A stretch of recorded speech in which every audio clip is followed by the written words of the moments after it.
Carrot cake కి కావాల్సిన పదార్థాలు క్యారెట్లు, బొంబాయి రవ్వ, బేకింగ్ పౌడర్, బేకింగ్ సోడా, నెయ్యి, కోవా, జీడిపప్పు, ఆక్రోట్. గార్నిషింగ్ కి దానిమ్మ గింజలు, ఎండు కొబ్బరి పొడి, కాజు. క్యారెట్ కేక్ తయారు చేసే విధానం: ముందుగా స్టవ్ మీద బాండ్లీ పెట్టి దానిలో ఒక బౌల్ క్యారెట్ తురుము, హాఫ్ కప్ పాలు పోసి మూత పెట్టి ఉడికించాలి. ఇప్పుడు వేరే స్టవ్ మీద బాండ్లీ పెట్టి 2 టేబుల్ స్పూన్ల నెయ్యి వేసి కాగాక 1.5 కప్పు బొంబాయి రవ్వ వేసి వేగనివ్వాలి.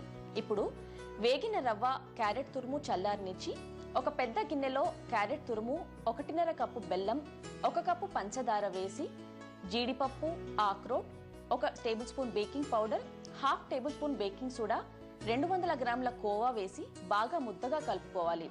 హాఫ్ కప్పు కాచిన పాలు పోసి కలుపుతూ ఓవెన్ లో 40 నిమిషాల పాటు బేక్ చేయాలి. రెడీ అయిన కేక్ ని కొబ్బరి తురుము, జీడిపప్పు, దానిమ్మ గింజలతో గార్నిష్ చేసుకోవాలి. అంతే, రుచికరమైన క్యారెట్ కేక్ రెడీ.